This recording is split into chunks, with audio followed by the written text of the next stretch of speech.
ഈ മണിക്കൂറിൽ പുറത്തുവരുന്ന ഏറ്റവും പ്രധാനപ്പെട്ട വാർത്തയിലേക്കാണ്. ലോകബാങ്ക് സഹായം വക മാറ്റിയിരിക്കുന്നു സംസ്ഥാന സർക്കാർ. ട്രഷറിയിലെത്തിയ 140 കോടിയോളം രൂപ വക മാറ്റിയത് സാമ്പത്തിക പ്രതിസന്ധി മറികടക്കാനാണ്. വക മാറ്റിയത് കാർഷിക മേഖലയിലെ നവീകരണത്തിനായുള്ള കേര പദ്ധതിക്കുള്ള പണമാണ്. പരിശോധനയ്ക്കായി ലോകബാങ്ക് സംഘം മെയ് 5 കേരളത്തിലേക്ക് വരികയാണ്. CP അജിത വിവരങ്ങളുമായി ചേരുകയാണ്.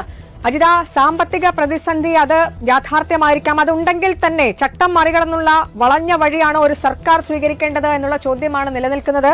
അപ്പോൾ പരിശോധനകൾ ഇനി നടക്കാൻ പോകുന്നു. എന്തെങ്കിലും വിശദീകരണം സർക്കാർ നൽകുന്നുണ്ടോ? ശീതൾ, ഇത് കാർഷിക മേഖലയുടെ സമഗ്ര വികസനത്തിന് വേണ്ടി ആവിഷ്കരിച്ച ഒരു പദ്ധതിയാണ് കേര എന്ന് പറയുന്നത്. 2023 മുതൽ ഇതുമായി ബന്ധപ്പെട്ട ചർച്ചകൾ വളരെ സജീവമായി നടക്കുന്നുണ്ട്. കാർഷിക മേഖലയിൽ ആധുനികവൽക്കരണം പ്രോത്സാഹിപ്പിക്കുക, അതുപോലെ തന്നെ മൂല്യവർദ്ധിത കൃഷി ഉൽപ്പന്നങ്ങൾ, കാർഷിക ഉൽപ്പന്നങ്ങൾ ഉണ്ടാക്കുക, അതുപോലെ തന്നെ കാലാവസ്ഥാ വ്യതിയാനം ചെറുക്കുന്നത് അടക്കമുള്ള പ്രവർത്തനങ്ങൾ, അങ്ങനെ വിപുലമായ ഒരു കർമ്മ പദ്ധതിയാണ് ഇതുമായി ബന്ധപ്പെട്ട് ഉണ്ടാക്കിയിരുന്നത്. കേര എന്നാണ് ഇതിന്റെ ഈ ഒരു പ്രൊജക്ടിന്റെ പേര്. വളരെ അഭിമാനപൂർവ്വം കൃഷി വകുപ്പ് കേരളത്തിലെ കാർഷിക മേഖലയിൽ ആവിഷ്കരിക്കാനിരിക്കുന്ന പദ്ധതിയുടെ ആദ്യ ഘടുവാണ് ഇപ്പോൾ വകമാറ്റിയിട്ടുള്ളത്. 139.66 കോടി രൂപയാണ് ആദ്യഘട്ട സഹായം എന്ന രീതിയിൽ ലോകബാങ്കിൽ നിന്ന് കിട്ടിയത്. അത് ട്രഷറിയിലേക്ക് വന്നു. പക്ഷേ ട്രഷറിയിൽ നിന്ന് ഈ തുക റിലീസ് ചെയ്തില്ല. അതാണ് ഇപ്പോഴത്തെ ഒരു അവസ്ഥ എന്ന് പറയുന്നത്. ഏതു പദ്ധതിക്കാണോ പണം